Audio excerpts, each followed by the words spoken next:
العلم هو النور الهادي والمفتاح لكل الخير من يرد الله به خيرا.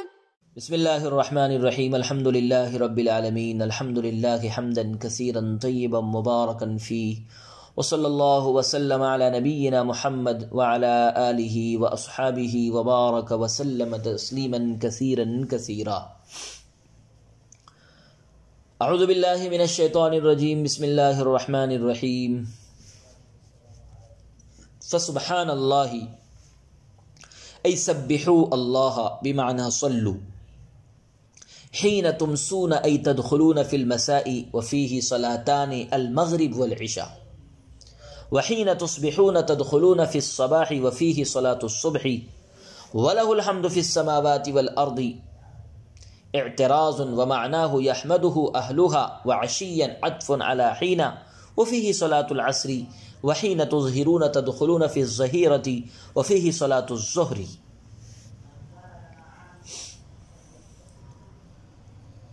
عزیز طلبہ کرام،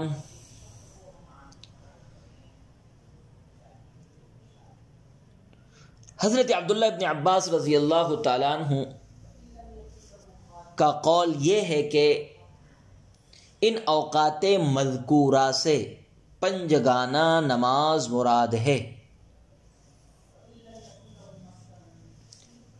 حین تمسون، شام کے وقت، تدخلون فی المساء، اس سے مغرب اور عشاء کی نماز مراد ہے. وحین تصبحون تدخلون فی الصباح،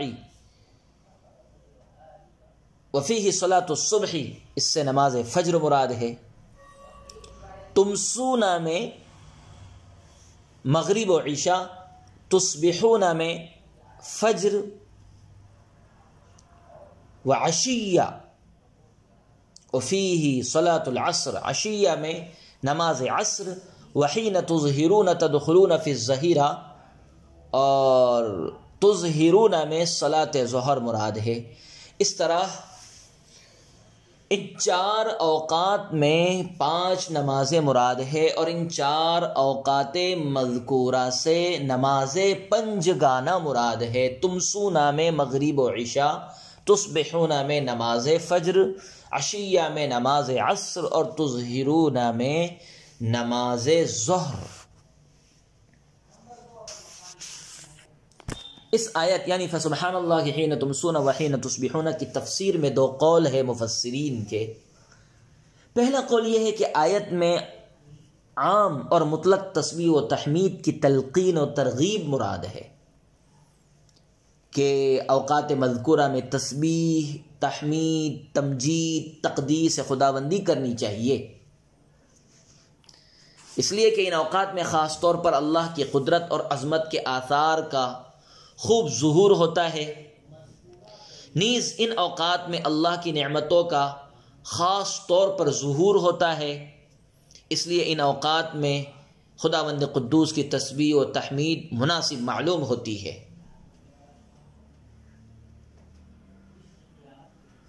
اسی قول کو امام رازی رحمہ اللہ تعالیٰ نے اختیار فرمایا، اس لیے کہ اس سے پہلی آیت فہم فی روضۃ یحبرون میں نعمائے جنت کا ذکر ہے، جو ہر لمحہ تسبیح و تحمید سے معمور اور منور ہے. اس لیے مناسب ہے کہ آیت کو مطلق تسبیح و تحمید کے حکم پر محمول کیا جائے، اور علامہ آلوسی رحمہ اللہ نے بھی اسی قول کو اختیار کیا ہے تفسیر روح المعانی میں. اور فسبحان اللہ حین تمسون وحین تصبحون، اس آیت کریمہ کے متعلق دوسرا قول یہ ہے کہ اس آیت میں نماز پنجگانہ کی طرف اشارہ ہے، جیسا کہ حضرت عبداللہ ابن عباس رضی اللہ عنہ سے منقول ہے. اور یہ دوسرا قول پہلے قول کے منافی نہیں ہے، اس لیے کہ نماز کا افتتاح بھی تسبیح و تحمید سے ہوتا ہے. سبحانک اللہم و بحمدک وتبارک اسمک وتعالی جدک ولا الہ غیرک.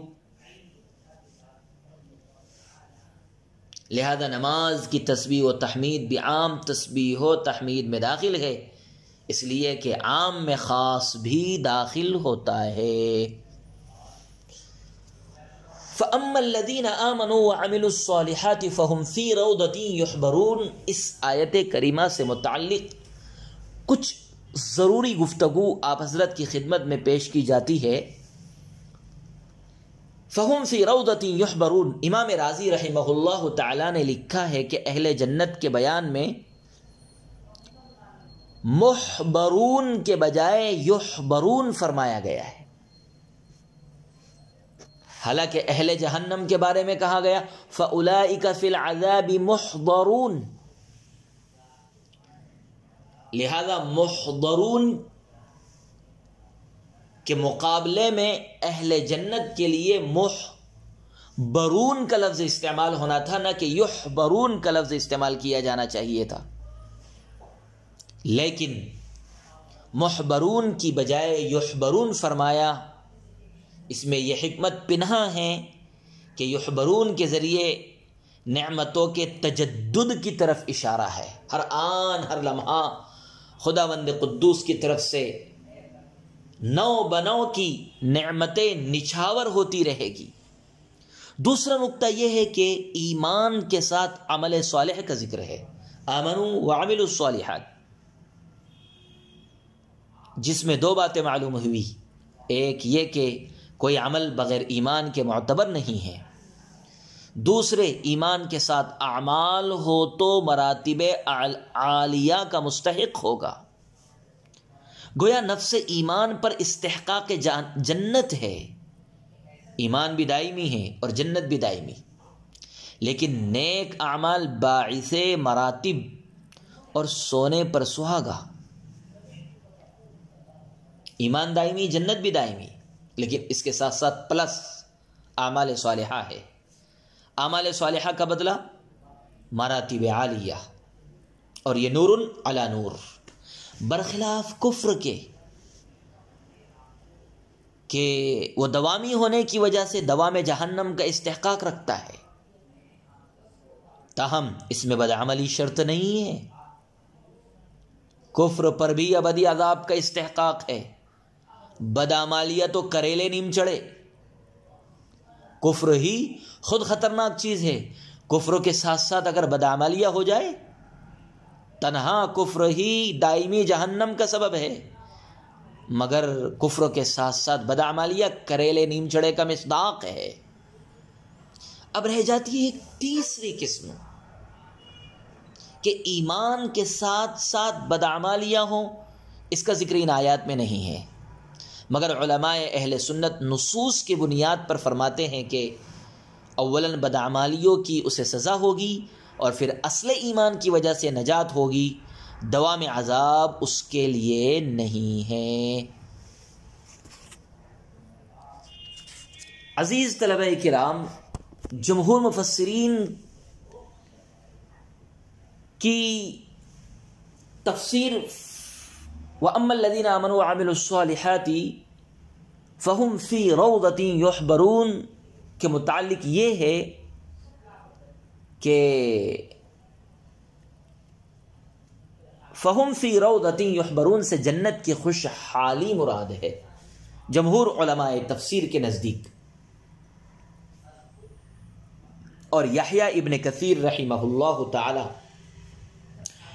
یہ فرماتے ہیں کہ اس سے خوش الحانی کے ساتھ تسبیح و تحمید اور تہلیل کا سماع مراد ہے، جس کو سن کر اہل جنت مسرور ہوں گے۔ قیامت کے دن اللہ تعالی فرشتوں کو حکم دے گا کہ اہل جنت کو میری تسبیح، تحمید و تہلیل کا گیت سناؤ، بس فرشتے ایسی خوش الحانی کے ساتھ اللہ کی تسبیح و تحمید کا گیت سنائیں گے کہ کسی سننے والے کے کان نے کبھی نہ سنا ہوگا، اور فرشتوں کو یہ حکم ہوگا کہ میری تسبیح و تحمید کا گیت ان لوگوں کو سناؤ جنہوں نے دنیا میں اپنے کانوں کو شیطانی باجوں گانوں سے محفوظ رکھا۔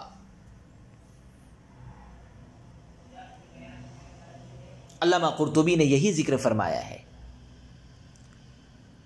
ساتھ ساتھ ایک مسئلہ قابل توجہ ہے، کسی خوش الحان سے اللہ کی تسبیح و تحمید کا سماع سننا یا کسی ایسے اشعار کا سماع جو یاد آخرت میں ممید ہو وہ جائز ہے، بشرطے کہ وہ خوش الحان اور غزل خواں اجنبی عورت یا کمسن لڑکا نہ ہو، اور بشرطے کہ طبلہ اور سارنگی نہ ہو، اس لیے کہ اجنبی عورت کا تو قرآن سننا بھی حرام ہے، اجنبی عورت کا قرآن سننا بھی حرام ہے، غزل کا تو ذکر ہی کیا ہے، اور طبلہ اور سارنگی اور اس قسم کے گانے باجے کے آلات تمام انبیاء علیہم الصلاۃ کی شریعتوں میں حرام رہے ہیں۔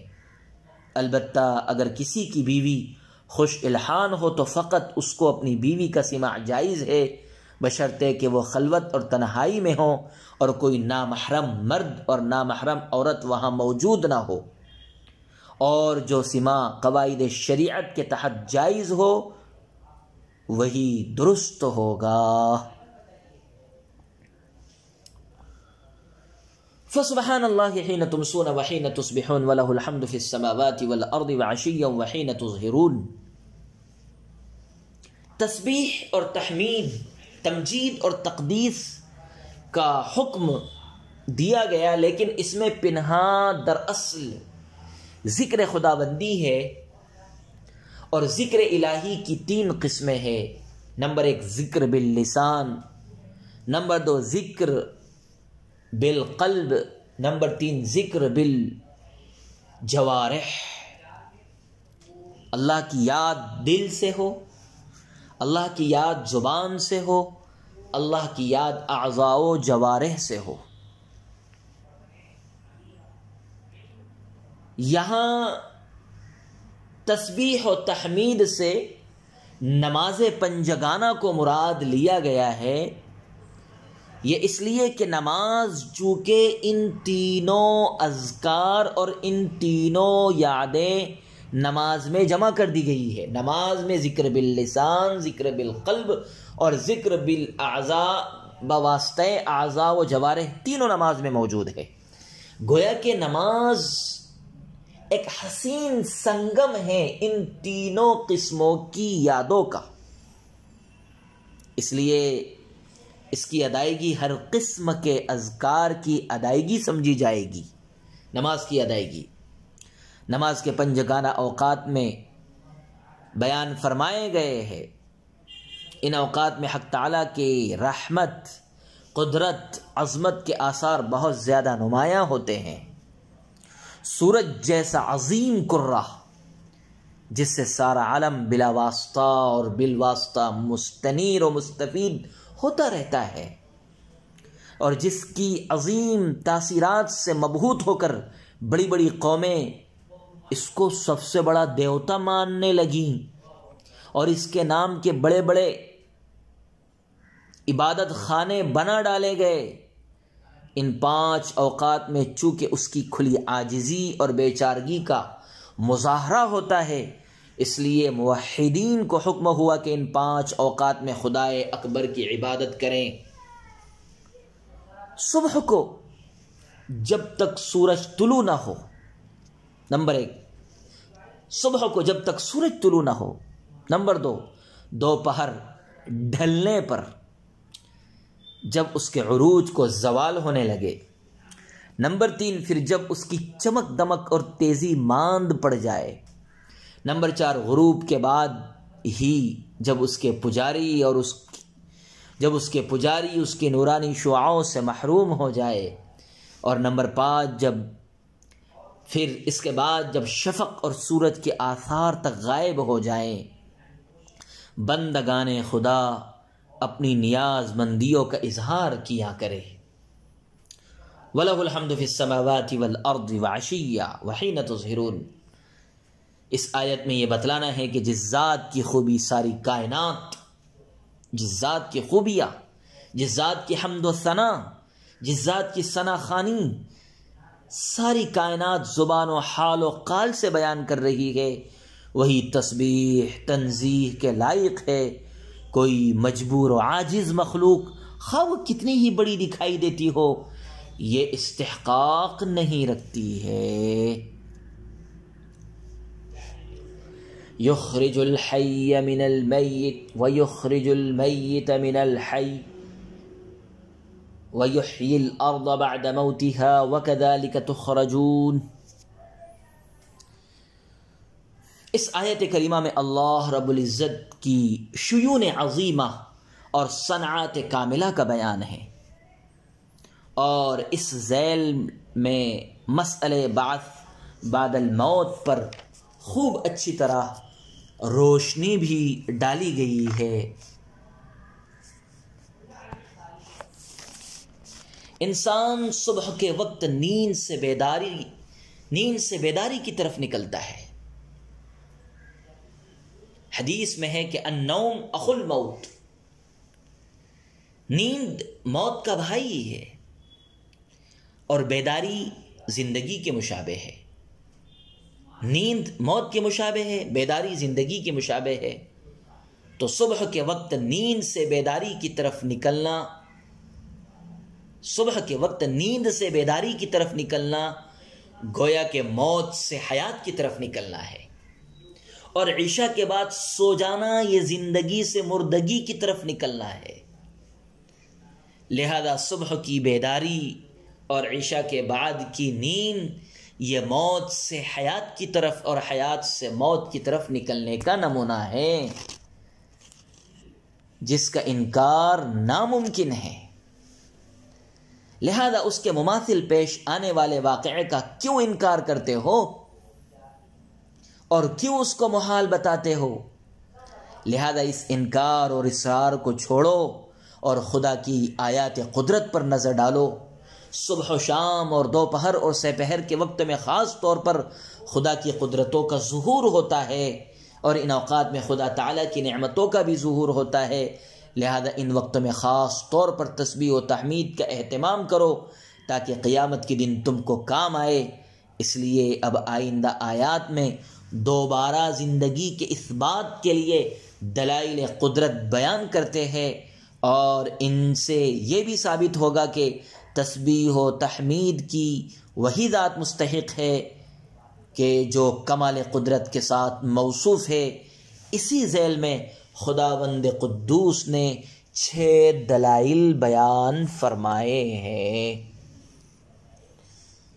ومن آیاته تعالی الدالة على قدرته ان خلقكم من تراب ومن آیاته خلق السماوات والارض ومن آیاته منامكم باللیل والنهار ومن آیاته يريكم البرق خوفا وطمعا ومن آیاته ان تقوم السماء والارض بامره ثم اذا دعاكم دعوة من الارض اذا انتم تخرجون۔ وصلی اللہ وسلم علی نبینا محمد وعلى آلہ واصحابہ وبارک وسلم تسلیما کثیرا کثیرا۔ السلام عليكم. لا تنسوا الاعجاب بالفيديو والاشتراك في القناة تشجيعا لنا لنستمر بنشر المزيد إن شاء الله.